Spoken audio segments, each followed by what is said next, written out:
Hey, Jonathan Hardy here. Thanks for tuning in today.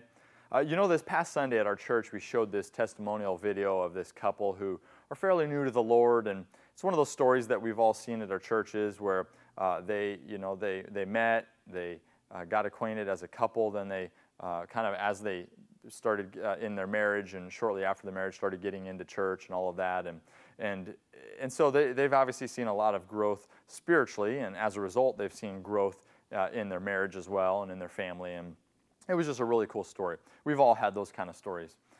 One of the things that, as we were debriefing our Sunday experience this past week, one of the things we observed around the table as a team was, this whole testimony, in it they didn't talk about preaching, they didn't talk about the worship, they didn't talk about a lot of the different ministry stuff we do.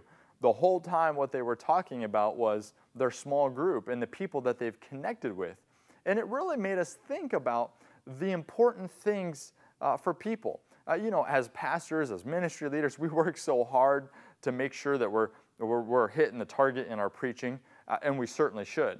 We work so hard to make sure that we're getting all of the volunteers there that we need, and we certainly should. We're working so hard to make sure our music is just perfect, that the lights are just perfect, and all those things are important, and we shouldn't set those aside by any means.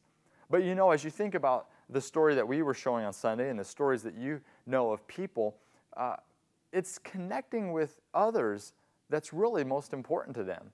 I mean, that's what keeps people at church. If people aren't connecting with someone at the church, then they're not going to continue to go to the church. They're going to go look for somewhere else where they feel like they can connect, where they can feel like they can be a part. And whether that takes place through some sort of small groups ministry or some other method of connection, I think the point for us is that we need to remember that people need to be able to connect with one another.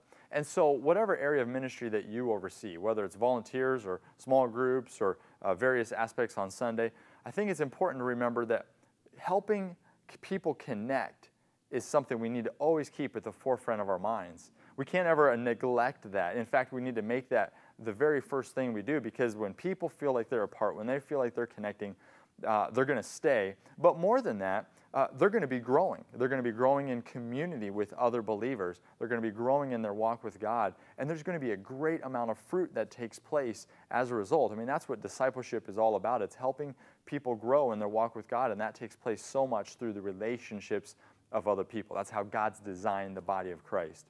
Now, so what's that mean for our preaching, or what's that mean for our worship? Well, we certainly shouldn't set those things aside. We certainly shouldn't do anything less than our best in those.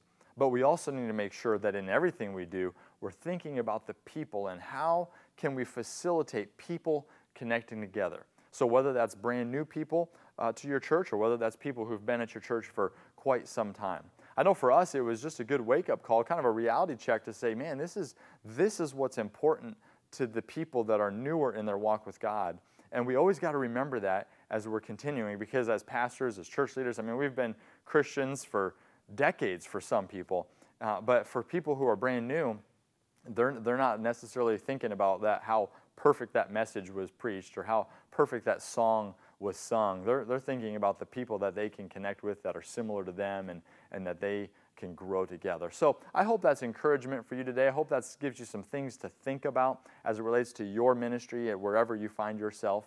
And if you're watching this anywhere other than thehardygroup.org, be sure to head on over there to the website, check out the other resources we've got for you. And we look forward to seeing you next time. Thanks for tuning in. Take care.